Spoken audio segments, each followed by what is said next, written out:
Prolapsed intervertebral disc, also called PIVD, इसको slip disc, disc hernia और disc protrusion के नाम से भी जाना जाता है। अभी होता क्या है, डिस्क हर्निया, प्रोलैप्स्ड इंटरवर्टेबल डिस्क या स्लिप डिस्क जो बहुत कॉमनली कहते हैं, ये होता क्या है, ये एक बहुत ही कॉमन बैक पेन का डिसऑर्डर है, बैक पेन की कंडीशन है जिसमें बैक से लेकर पेन जो है पैरों तक जाता है, लोअर लिम्ब तक पेन जाता है, रेडिएट करता है। अब इसमें जो होता है, इसमें ये स्लिप डिस्क है, डिस्क की प्रॉब्लम है, डिस्क हर्निएशन की प्रॉब्लम है। जो हमारा इंटरवर्टेबल डिस्क होती है, इंटरवर्टेब्रल डिस्क होती है, उस डिस्क में हर्निएशन हो जाता है, यानी कि वो हर्निएट कर जाती है, बाहर को आ जाती है, जो आगे जाके जो हमारी नर्व कॉर्ड है, स्पाइनल कॉर्ड है और नर्व्स हैं, उनको कंप्रेस करती है, अपने एरिया से बाहर निकल के नर्व्स को कंप्रेस करती है, जिसकी वजह से ये रेडिएटिंग पेन होता है जो पैरों तक जाता है। अब इसके बारे में स्लिप डिस्क, डिस्क हर्निएशन के बारे में ज़्यादा जानने से पहले हम बेसिक्स उसके समझ लेते हैं कि उसकी बेसिक एनाटॉमी क्या होती है। ये है हमारी स्पाइनल कॉर्ड, जो इस तरह से कन्वेक्स और कॉनकेव की शेप में होती है। अब ये पूरी हमारी स्पाइनल कॉर्ड है, जिसमें ये रेड वाला एरिया जो है सर्वाइकल रीजन है। सर्वाइकल रीजन हमारा ये एरिया है और इसमें 7 बोन्स होती हैं। फिर आता है ये जो कि है थोरैक्स, ये थोरैसिक रीजन है जिसमें 12 नर्व्स है। ये वर्टिब्रे है, वर्टिब्रे 12 वर्टिब्रा है इसमें। फिर आता है लंबर जिसमें 5 वर्टिब्रा है। फिर आता है सेक्रम जो 5 वर्टिब्रा है बट फ्यूज्ड है। वैसे ही ये टेल बोन है हमारी, इसमें भी 4 वर्टिब्रा होती हैं जो कि फ्यूज्ड होती हैं। टोटल में इसमें 33 वर्टिब्रा होती हैं। अब ये इस तरह की शेप में होती है वर्टिब्रा, ये सर्वाइकल वर्टिब्रा है और ये बॉडी है जो कि छोटा है, और जो ल्यूमेन है जो वो बड़ा है सर्वाइकल में। धीरे धीरे जैसे ही आगे बढ़ती है, थोरैसिक में थोड़ा और बड़ा बॉडी हो जाती है, लंबर में और बड़ी हो जाती है। इसका रीज़न वेट बेयरिंग होता है, क्योंकि सर्वाइकल सबसे कम वेट बेयर करता है और जो लंबर है वो सबसे ज़्यादा वेट बेयरिंग होता है। तो उस हिसाब से इसका बॉडी जो होती है, बॉडी ऑफ वर्टेब्रा जो है वो बढ़ती जाती है, और ल्यूमेन जो है, जो कि कैविटी है जहाँ पे हमारी स्पाइनल कॉर्ड जाती है, वो उस हिसाब से कोई ख़ास मेजर चेंज नहीं आता है। ये हमारा सीक्रम है और इसी के साथ हमारी टेल बोन अटैच्ड होती है, जैसे कि ये इसमें है, ये हमारा टेल बोन है। ये सर्वाइकल वर्टिब्रा है, ये थोरैसिक है, ये लंबर है। इसमें ये इनका बॉडी जो है, बॉडी ऑफ वर्टिब्रा ऐसे बढ़ती जाती है और ये सारी एक दूसरे से फेसेड जॉइंट्स के साथ कनेक्टेड होती है। फेसेड जॉइंट्स बनते हैं जिनसे ये कनेक्टेड होती है। तो अब आते हैं हम मसल्स पे। पीआईवीडी की ट्रीटमेंट के लिए और मैनेजमेंट के लिए हमें मसल्स के बारे में पता होना काफ़ी ज़रूरी है। तो क्या होती हैं स्पाइन की मसल्स, कौन सी मसल्स होती हैं जो स्पाइन को सपोर्ट करती हैं और हमारी कोर मसल्स होती हैं। मेन हमारी कोर मसल होती है इरेक्टर स्पाइने। ये जो होती है इरेक्टर स्पाइने एक ग्रुप ऑफ मसल्स है जो 3 मसल्स को मिलके बनती हैं, जो कि है इलियोकोस्टालिस, लॉन्गिसिमस और स्पाइनालिस। ये 3 मसल्स होती हैं जो हमारे स्पाइनल कॉर्ड के थ्रू आउट रन करती हैं और इसको सपोर्ट करती हैं, और इन तीनों को कंबाइंड इरेक्टर स्पाइने कहते हैं, जो कि कोर मसल है। और उसी तरह से आती हैं हमारी deep intrinsic muscles. Deep intrinsic muscles भी 3 मसल्स होती हैं, जो कि हैं सेमी स्पाइनालिस, मल्टीफिडस और इंटर ट्रांसवर्साई। ये तो हुई मसल्स। अब आते हैं लिगामेंट्स, कौन कौन से होते हैं हमारे लिगामेंट्स। मेन लिगामेंट ये 3 होते हैं, जिसमें है एंटीरियर लॉन्गिट्यूडनल, पोस्टीरियर लॉन्गिट्यूडनल और स्पाइनस लिगामेंट, सुपरास्पाइनस लिगामेंट। अब एंटीरियर लॉन्गिट्यूडनल लिगामेंट होता है, ये जो ब्लू कलर का है, ये ये लिगामेंट स्पाइनल कॉर्ड के शुरुआत से एंड तक हमारी स्पाइनल कॉर्ड के एंटीरियर एस्पेक्ट में रन करता है। मतलब ये है एंटीरियर एस्पेक्ट, और इसमें इस एरिया में शुरुआत से एंड तक ये वाला लिगामेंट रहता है और सपोर्ट करता है। इसका नाम है एंटीरियर लॉन्गिट्यूडनल लिगामेंट। और इसी तरह से स्टार्टिंग से एंडिंग तक रहने वाला लिगामेंट जो कि पोस्टीरियर साइड पे है, वो है posterior longitudinal ligament. Anterior longitudinal ligament जो एंटीरियर एस्पेक्ट पे रहता है स्पाइन के स्टार्टिंग से एंडिंग तक, और posterior longitudinal ligament posterior aspect पे रहता है स्टार्टिंग से एंडिंग तक, कंप्लीट रन थ्रू करता है। ये दो मेन लिगामेंट्स हैं। और फिर है हमारा सुप्रास्पाइनस लिगामेंट। ये है हमारे वर्टेब्रे का स्पाइनस प्रोसेस, और स्पाइनस प्रोसेस के साथ रन थ्रू करने वाला होता है सुप्रास्पाइनस लिगामेंट, जो इस तरफ को रहता है और पूरे स्पाइनस प्रोसेस को कवर करता है। और जो इंट्रास्पाइनस, जो दो स्पाइनस प्रोसेस हैं, दोनों स्पाइनस प्रोसेस के बीच में जो लिगामेंट रहता है वो है इंट्रास्पाइनस लिगामेंट। अब ये तो थे लिगामेंट्स, मसल्स और हमारा स्पाइनल कॉर्ड, वर्टिब्रे। पर पीआईवीडी मेन है हमारे वर्टिब्रल डिस्क की प्रॉब्लम। वर्टिब्रल डिस्क का इशू होता है। तो वर्टिब्रल डिस्क क्या होती है? दो वर्टिब्रे के बीच में जो डिस्क होती है, जो जॉइंट होता है, वो होती है हमारी वर्टिब्रल डिस्क। अब इसका काम होता है मूवमेंट को फैसिलिटेट करना। जो हमारे स्पाइन की मूवमेंट होती है उसको फैसिलिटेट करती है, उसमें हेल्प करती है वर्टिब्रल डिस्क। और साथ के साथ ये एक शॉक अब्जॉर्बर का भी काम करती है। अब ये है हमारा पहला, ये है हमारा एक वर्टिब्रा, और ये दूसरा। इन दोनों के बीच में है वर्टिब्रल डिस्क। और जो ये है येलो कलर का, ये है हमारा स्पाइनल कॉर्ड, जिसमें से स्पाइनल नर्व्स निकलती हैं। ये है इंटरवर्टिब्रल डिस्क, ये दोनों है वर्टिब्रा, और ये है स्पाइनल कॉर्ड। अब वर्टिब्रल डिस्क होता क्या है? अगर इसे इस तरीके से देखें टॉप व्यू से, तो वर्टिब्रल डिस्क दो चीज़ों से मिलके बनता है। एक होता है न्यूक्लियस पल्पोसिस, जो कि थोड़ा लिक्विड फॉर्म में होता है, और दूसरा होता है एन्युलस फाइब्रोसिस। ये एक फाइब्रस स्ट्रक्चर होता है। न्यूक्लियस पल्पोसिस जो लिक्विड सा होता है, विस्कस फ्लूइड होता है, वो होता है एकदम सेंटर में, और इसकी पेरीफेरी में इसको कवर करता हुआ होता है एन्युलस फाइब्रोसिस, जो कि एक फाइब्रस होता है, फाइब्रस टाइप का होता है। ये इस तरह का होता है, ये इस तरीके से इस पैटर्न में न्यूक्लियस फाइब्रोसिस के फाइबर्स अरेंज होते हैं, और ये पूरा पेरीफेरी को कवर कर रहा होता है। इस तरह से फाइबर्स होते हैं।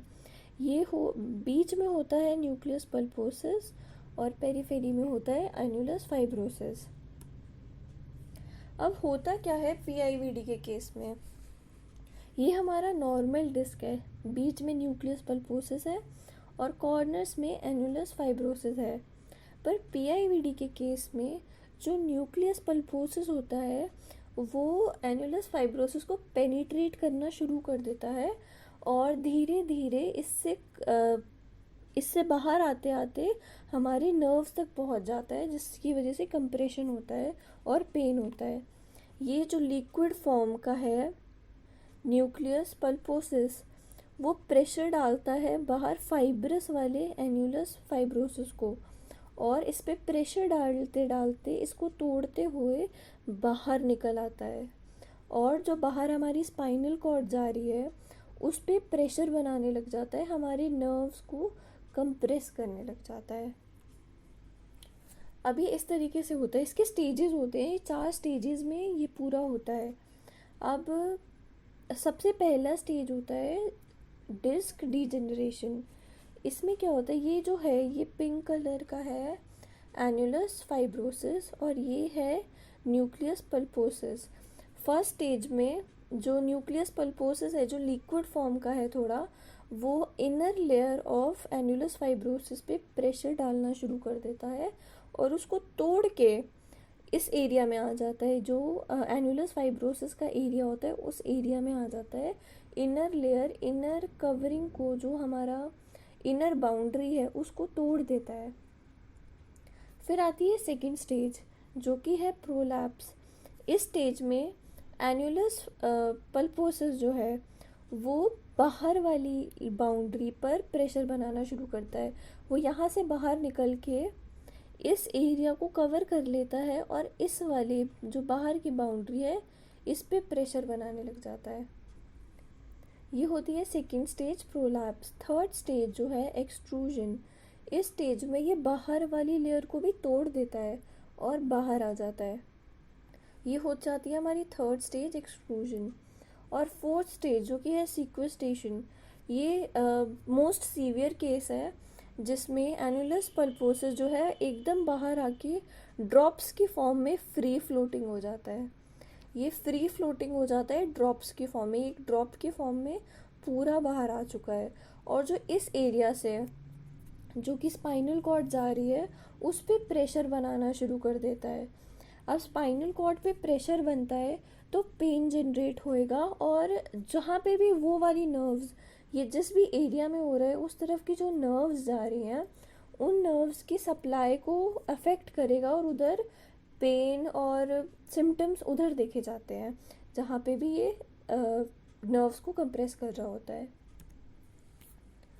ये था कि कैसे होता है और ये क्या स्टेजेस है। ये स्टेज 1, 2, 3 एंड 4 4 स्टेजेस होती हैं PIVD की।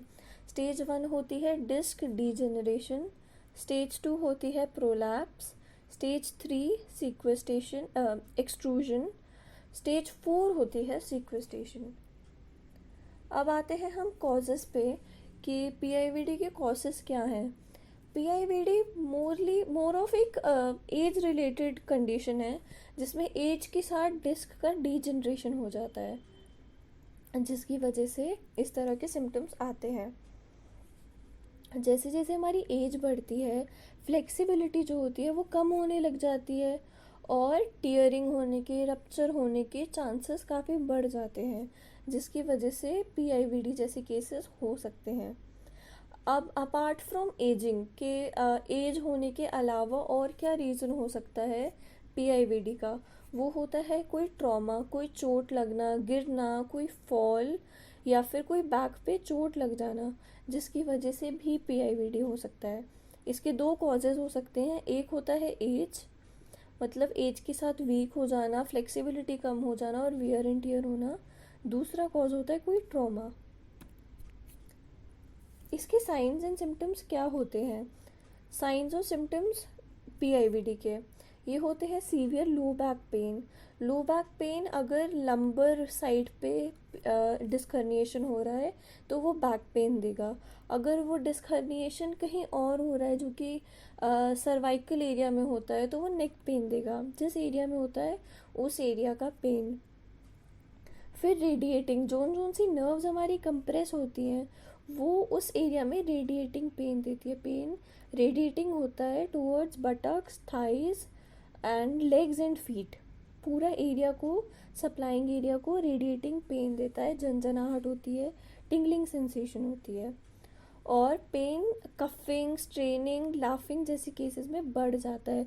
हम जब कफ करते हैं तो हमारी कोर मसल्स इन्वॉल्व होती हैं और उन केसेस में पेन बढ़ जाता है। कफिंग करते हुए या फिर लाफ करते हुए जब कोर मसल्स इन्वॉल्व होनी शुरू होती हैं, जो कि इरेक्टर स्पाइने वगैरह थी, वो जब इन्वॉल्व होती हैं तो पेन बढ़ता है।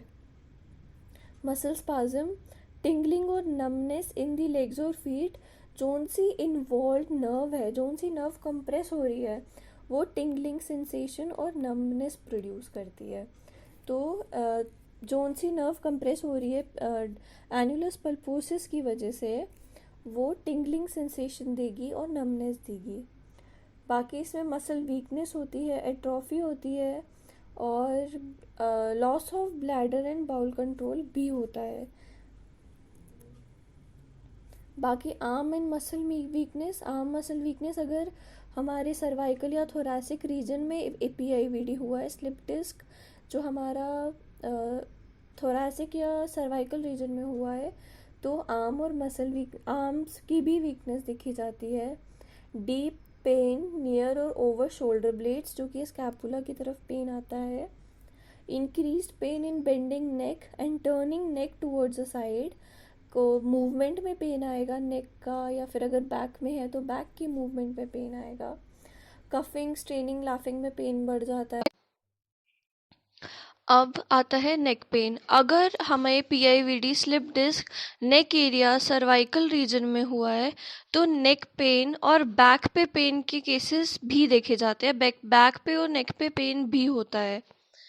बाकी it is a radiating kind of pain. ये अगर हम टाइप ऑफ पेन देखें तो ये एक रेडिएटिंग टाइप ऑफ पेन है, क्योंकि जिस भी एरिया में हमारा पीआईवीडी होता है, जिस भी एरिया में स्लिप डिस्क हुई होती है, उस एरिया से जो जो नर्व्स जारी होती है वो कंप्रेस होती है और उनके सप्लाइंग एरिया में रेडिएट होता है पेन, जहाँ पे tingling and pins and needle sensation जैसा एक्सपीरियंस होता है। वो नर्व जहाँ जहाँ सप्लाई करती है उस नर्व के कोर्स के थ्रू आउट टिंगलिंग सेंसेशन होती है और पिंस एंड निडल सेंसेशन होती है, जिसको कहते हैं, टिंगलिंग को कहते हैं पिंस एंड निडल सेंसेशन। ऐसा लगता है जैसे सुइयां चुभ रही हों। It is called pins and needle sensation. और इसके साथ नमनेस या सुन्न हो जाना भी देखा जाता है। अब आते हैं हम डायग्नोस्टिक टेस्ट पे कि कौन से डायग्नोस्टिक टेस्ट हम कर सकते हैं स्लिप डिस्क के केसेस में। पहला है एमआरआई। एमआरआई एक कंप्लीट पिक्चर दिखा देता है। एमआरआई करने से हमें कंप्लीट पिक्चर में दिख जाती है कि कहाँ पे डिस्क हर्निएशन हो रहा है और कौन कौन सी नर्व्स इम्पिंज हो रही हैं, कौन कौन सी नर्व्स कंप्रेस हो रही हैं। ये काफ़ी ज़्यादा मदद करता है हमें उसी हिसाब से सर्जरी प्लान करने में, कि जिस हिसाब से, जिस तरीके से पेशेंट में नर्व्स का प्रॉब्लम आ रहा है, नर्व्स कंप्रेस हो रही हैं, जिस हिसाब से ही पीआईवीडी हुआ है, उस हिसाब से सर्जरी प्लान करने में ये काफ़ी हेल्प करता है। दूसरा है सीटी स्कैन। सीटी स्कैन तब किया जाता है जब किसी रीज़न की वजह से हम एमआरआई नहीं कर सकते हैं। अगर हम किसी रीज़न की वजह से एमआरआई नहीं कर सकते या पेशेंट नहीं कर सकता है एमआरआई, तो सीटी स्कैन करना भी एक ऑप्शन है। फिर है एक्सरे। एक्सरे का काम सिर्फ इतना होता है कि कंफर्मेशन दे देता है एक्सरे कि जो पेन आ रहा है वो कोई फ्रैक्चर या ट्यूमर की वजह से नहीं है। जस्ट टू कंफर्म कि ये नर्व्स की ही प्रॉब्लम है, इम्पिंजमेंट ही है और डिस्क हर्निया ही है और कोई फ्रैक्चर नहीं है, उसके लिए एक्सरे हेल्प करता है। फिर आता है सीटी माइलोग्राम। सीटी माइलोग्राम सीटी स्कैन जैसा ही है। सीटी माइलोग्राम में हम इंजेक्शन से एक डाई इंट्रोड्यूस करते हैं और वो डाई जो होती है वो प्रॉब्लमेटिक एरिया में जाके एक्यूमुलेट हो जाती है, प्रॉब्लमेटिक एरिया में जाके रुक जाती है। डाई को इंजेक्शन से इंड्यूस करने के बाद हम नॉर्मल सीटी स्कैन करवाते हैं और सीटी स्कैन में डाई हाईलाइट होके दिखती है सीटी स्कैन की रिपोर्ट्स में, जिससे हमें पता चल जाता है कि ये वाला एरिया जो है, जो भी डाई ने कलर्ड एरिया, डाई वाला एरिया जो सीटी स्कैन में आएगा, वो एरिया में प्रॉब्लम है, वो एरिया हर्निएट हुआ है। ये कंफर्मेशन मिलती है सीटी माइलोग्राम से। अब जितना बड़ा एरिया होगा, जितना छोटा एरिया होगा, वो सब एक डाई की मदद से काफ़ी क्लियर हो जाता है। फिर आता है इलेक्ट्रोमायोग्राफी। ये टेस्ट जानने के लिए होता है कि कौन सी नर्व रूट पे प्रॉब्लम है। इलेक्ट्रोमायोग्राफी करके हमें नर्व्स का पता चल जाता है कि कौन सी नर्व्स में प्रॉब्लम आई है, कौन सी किस एरिया में कौन सी नर्व अफेक्ट हो रही है। अब आते हैं हम स्पेशल टेस्ट पे। ये तो थे टेस्ट जो डायग्नोस्टिक टेस्ट हैं, ये जिनसे हम पता लगा सकते हैं, बट बाकी स्पेशल टेस्ट जो हम फिजियोथेरेपी पॉइंट ऑफ व्यू से देखें तो हम बिना किसी मशीन वगैरह के मैनुअली जो टेस्ट करके एक फिजियोथेरेपिस्ट श्योर हो सकता है कि हाँ ये पीआईवीडी का स्लिप डिस्क का ही केस है।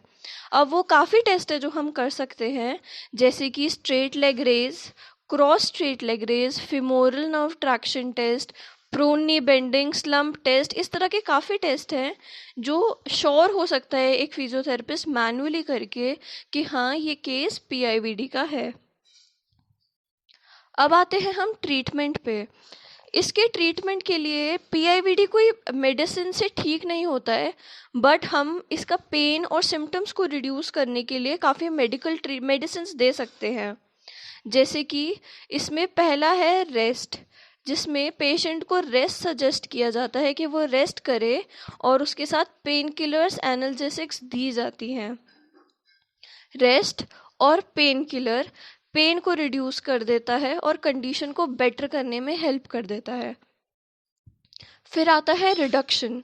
इसमें रेस्ट तो सजेस्ट किया जाता है कि रेस्ट करता रहे पेशेंट, पर उसके साथ कुछ 2 हफ्तों के लिए ट्रैक्शन भी दिया जाता है, मतलब स्ट्रेचिंग भी की जाती है अफेक्टेड एरिया की, जिसकी वजह से हर्निया के रिड्यूस होने के चांसेस काफ़ी ज़्यादा हो जाते हैं। फिर है कीमोन्यूक्लियोसिस। कीमोन्यूक्लियोसिस एक ऐसा प्रोसीजर है जिसमें हम इंजेक्शन से, हमारा न्यूक्लियस पल्पोसिस जो था वो पेनिट्रेट होके बाहर आ रहा था, अब इसको ख़त्म करने के लिए, इसको डिज़ोल्व करने के लिए हम इंजेक्शन से एक एंजाइम इंड्यूस करते हैं जो कि है प्रोटियोलिटिक एंजाइम। इंजेक्शन से अफेक्टेड एरिया में प्रोटियोलिटिक एंजाइम इंड्यूस करा जाता है जो कि डिज़ोल्व कर देता है न्यूक्लियस पल्पोसस को, जिसकी वजह से सिम्टम्स रिड्यूस हो जाते हैं और काफ़ी हेल्प मिलती है। इस प्रोसीजर को कहते हैं कीमोन्यूक्लियोसिस। अब इस ट्रीटमेंट के अलावा हमारे पास काफ़ी सर्जरीज़ हैं जो हम सर्जरी कर सकते हैं, और फिजियोथेरेपी ट्रीटमेंट भी होता है। तो पहले हम देख लेते हैं कि क्या क्या सर्जरी कर सकते हैं। ये इसमें 4 तरह की सर्जरी होती हैं जो की जाती हैं। पहली है हेमीलेमिनेक्टोमी या फिर पार्शियल लेमिनेक्टोमी। अब हमने पढ़ा था कि हमारे वर्टेब्रा में एक पार्ट होता है जिसको हम कहते हैं लमाइना। अब इसकी नर्व्स कंप्रेशन की वजह से न्यूक्लियस पल्पोसिस पेनिट्रेट करके बाहर आ रहा है, तो वो नर्व्स को कंप्रेस कर रहा है। अगर हम लेमाइना का रिमूवल कर दे तो ये कंप्रेशन काफ़ी हद तक रिड्यूस हो सकता है। तो हेमीलेमिनेक्टोमी या पार्शियल लेमिनेक्टोमी में पार्ट ऑफ लमाइना, थोड़ा सा कुछ पार्ट ऑफ लमाइना और लिगामेंटम फ्लेवम, जो लिगामेंट था उसके साथ, इसके कुछ पार्ट को रिमूव कर दिया जाता है, काट के रिमूव कर दिया जाता है, जिसकी वजह से कंप्रेशन भी रिड्यूस हो जाता है। दूसरा है लेमिनेक्टोमी। अब लेमिनेक्टोमी में हमने कुछ पार्ट को काट के हटाया था, पर लेमिनेक्टोमी में हम दोनों साइड्स लमाइना की और स्पाइनस प्रोसेस पूरा रिमूव कर देते हैं। फिर आता है माइक्रोडाइसेक्टोमी। माइक्रोडाइसेक्टोमी एक छोटा, एक ऑपरेटिंग माइक्रोस्कोप से ऑपरेट करने वाला प्रोसीजर है। माइक्रोस्कोप की मदद से एक छोटा सा सर्जरी की जाती है, और इसमें ये काफ़ी छोटा एक्सपोजर होता है, काफ़ी छोटा इंसिजन, छोटा एक्सपोजर होता है, जिसकी वजह से बेड रेस्ट भी काफ़ी कम होता है और हॉस्पिटल में भी काफ़ी कम दिन रहना पड़ता है। काफ़ी कम दिनों के बाद हॉस्पिटल से पेशेंट को डिस्चार्ज कर दिया जाता है। हॉस्पिटलाइजेशन कम होती है और बेड रेस्ट भी कम होता है क्योंकि एक्सपोजर कम है, इसमें माइक्रोस्कोप की मदद से छोटा सा हो जाता है। फिर आता है लेमिनोटोमी। लेमिनोटोमी है कि हमारा न्यूक्लियस पल्पोसस की वजह से कंप्रेशन हो रहा है। अब हमें कंप्रेशन को रिड्यूस करने के लिए हम लमाइना में एक होल बना देते हैं। लमाइना में एक होल बना दिया, जिसकी वजह से एक्सपोजर जो है थोड़ा वाइड हो गया और कंप्रेशन कम हो जाता है, ज़्यादा एरिया मिल जाता है हमारी नर्व्स को, जो कि है वाइडर एक्सपोजर। एक्सपोजर का वाइड हो जाना मतलब हमारी नर्व्स को ज़्यादा एरिया मिल जाना, और एरिया ज़्यादा मिल जाएगा तो कंप्रेशन रिड्यूस हो जाएगा। ये होता है लेमिनोटोमी। अब आते हैं हम ट्रीटमेंट पे। ट्रीटमेंट के लिए पहले हमें ये जानना ज़रूरी है कि फंक्शनल पोजीशन क्या है। फंक्शनल पोजीशन होता क्या है। अलग अलग केसेस में स्पाइनल प्रॉब्लम के केसेस में अलग अलग तरह के बायसेस होती है। जैसे कि अगर पीआईवीडी का ही देखें हम, स्लिप डिस्क में फ्लेक्शन बायसेस होती है, जिसमें कि अगर हमारा जो पेशेंट है जिसको स्लिप डिस्क की प्रॉब्लम है, वो फ्लेक्शन करेगा, यानी कि आगे की तरफ बेंड करेगा, तो उसको दर्द, उसका पेन और उसके सिम्टम्स बढ़ जाएंगे। This is called flexion biases, जिसमें फ्लेक्शन करने में सिम्टम्स बढ़ते हैं। तो ये होता है पीआईवीडी के केसेस में ज़्यादातर फ्लेक्शन बायसेस ही देखा जाता है कि फ्लेक्शन कर रहे हैं, बेंड कर रहे हैं आगे की तरफ को, तो पेन बढ़ रहा है। फिर आता है एक्सटेंशन बायसेस। ये ज़्यादातर देखा जाता है स्पाइनल स्टेनोसिस की केस में, जिसमें नैरोइंग ऑफ स्पाइनल कॉर्ड हो जाती है। अब इसमें पेशेंट एक्सटेंशन करेगा, मतलब पीछे की तरफ बेंड करेगा, तो पेन बढ़ जाएगा। ये होता है एक्सटेंशन बायसेस, जिसमें एक्सटेंशन करते हुए पेन बढ़ता है, जैसे कि इन स्पाइनल स्टेनोसिस एक्सटेंशन बायसेस होता है, और पीआईवीडी में फ्लेक्शन बायसेस होता है, फ्लेक्शन करते हुए पेन बढ़ता है। अब क्या क्या मोडालिटीज़ हम यूज़ कर सकते हैं इस केस में? हर modality case to case depend करती है, पर कुछ केसेस में हम हॉट पैक दे सकते हैं, कुछ केसेस में हम आइस पैक भी दे सकते हैं। बाकी और मोडालिटीज़ जैसे कि टेंस का यूज़ किया जा सकता है, अल्ट्रासाउंड का यूज़ किया जा सकता है, SWD का यूज़ किया जा सकता है। SWD है शॉर्ट वेव डायथर्मी, जो काफ़ी जगहों पे बैन भी है, बट काफ़ी जगहों पे यूज़ भी की जाती है। IFT का यूज़ किया जा सकता है। सॉफ्ट टिश्यू मैनिपुलेशन दी जा सकती है पेशेंट को, और ट्रैक्शन दी जा सकती है। अब आते हैं एक्सरसाइजेस पे। एक्सरसाइजेस से पहले हमें ये श्योर करना बहुत ज़रूरी है, सबसे मेन चीज़ है कि पोस्चर करेक्शन। जिन केसेस में जिनको स्लिप डिस्क होता है, पीआईवीडी होता है, उनमें पोस्चरल प्रॉब्लम्स यूजुअली होती ही हैं। तो सबसे बड़ी चीज़ है कि हमें अपना पोस्चर ठीक करना है, पोस्चर ठीक होना ज़रूरी है। बट बाकी स्पेसिफिक एक्सरसाइजेज अगर हम देखें तो हर चीज़ हर केस टू केस डिपेंड करती है। हर different cases and different conditions require different treatment protocol. आप किसी भी एक्सरसाइज, कोई भी एक्सरसाइज करने से पहले मेक श्योर आप अपने फिजियोथेरेपिस्ट से कंसल्ट ज़रूर कर लें, क्योंकि हर केस अलग होता है, हर कंडीशन अलग होती है, और कोई भी एक्सरसाइज गलत करने या कोई भी एक्सरसाइज करने की वजह से प्रॉब्लम बढ़नी नहीं चाहिए। तो कोई भी एक्सरसाइज करने से पहले make sure you consult your physiotherapist. But अगर हम इन जनरल देखें कि क्या क्या एक्सरसाइजेस कराई जा सकती हैं, तो ये है bridging, trunk rotation, straight leg raise. Bridging में क्या होगा, पेशेंट सुपाइन लाइन है, सीधा लेटा है, ये हेड है और ये फीट है, नीज बेंड होंगी, और पेशेंट को हम कहेंगे कि अपना पेल्विस लिफ्ट करे इस तरीके से कि ये सीधा हो, अपना पेल्विस लिफ्ट करना है। और अगर हम कर सकते हैं तो हम इसको 5 to 10 सेकेंड्स होल्ड भी कर सकते हैं इस पोजीशन को, और फिर वापस धीरे धीरे नॉर्मल न्यूट्रल पोजीशन पे आ जाना है। ये है ब्रिजिंग। अब आते हैं ट्रंक रोटेशन। ट्रंक रोटेशन कैसे करते हैं? ये सुपाइन लाइन है, सीधा लेटे हैं, ये हेड है और ये फीट है, और नीज बेंड होंगी पेशेंट की। नीज बेंड करके हम ट्रंक, हमारे कमर और नीज को रोटेट करेंगे दोनों साइड्स, पहले लेफ्ट फिर राइट। और हमारी अपर बॉडी जो है वो नॉर्मल रहनी चाहिए, न्यूट्रल रहनी चाहिए। हेड न्यूट्रल रहेगा, शोल्डर्स न्यूट्रल रहेंगे, मूव सिर्फ हमारे कमर, ट्रंक और नीज करेंगी। पहले राइट साइड लेके जाएंगे, फिर लेफ्ट साइड लेके जाएंगे, पूरा रोटेशन देंगे। फिर आती है स्ट्रेट लेग रेज। ये भी सुपाइन लाइन में होगी, ये हेड है, ये फीट है, ये पेल्विस है, और इसमें हमें 1 by 1 अपना लेग को रेस करना है। इसमें हैंड सीधे रहेंगे, हैंड्स का कोई रोल नहीं है, हैंड सीधे रहेंगे, और नीज भी बेंड नहीं होनी चाहिए, नीज भी सीधी रहेंगी, और 1 by 1 हम लेग को रेस करेंगे। हम रेस करके होल्ड भी कर सकते हैं 3 to 5 सेकेंड्स के लिए, और फिर धीरे धीरे वापस न्यूट्रल, एंड फिर दूसरा लेग। ये है हाफ कोबरा पोज। अब ये है बैक के लिए, इसमें बैक पेन को कम करने के लिए काफ़ी मदद मिलती है इससे।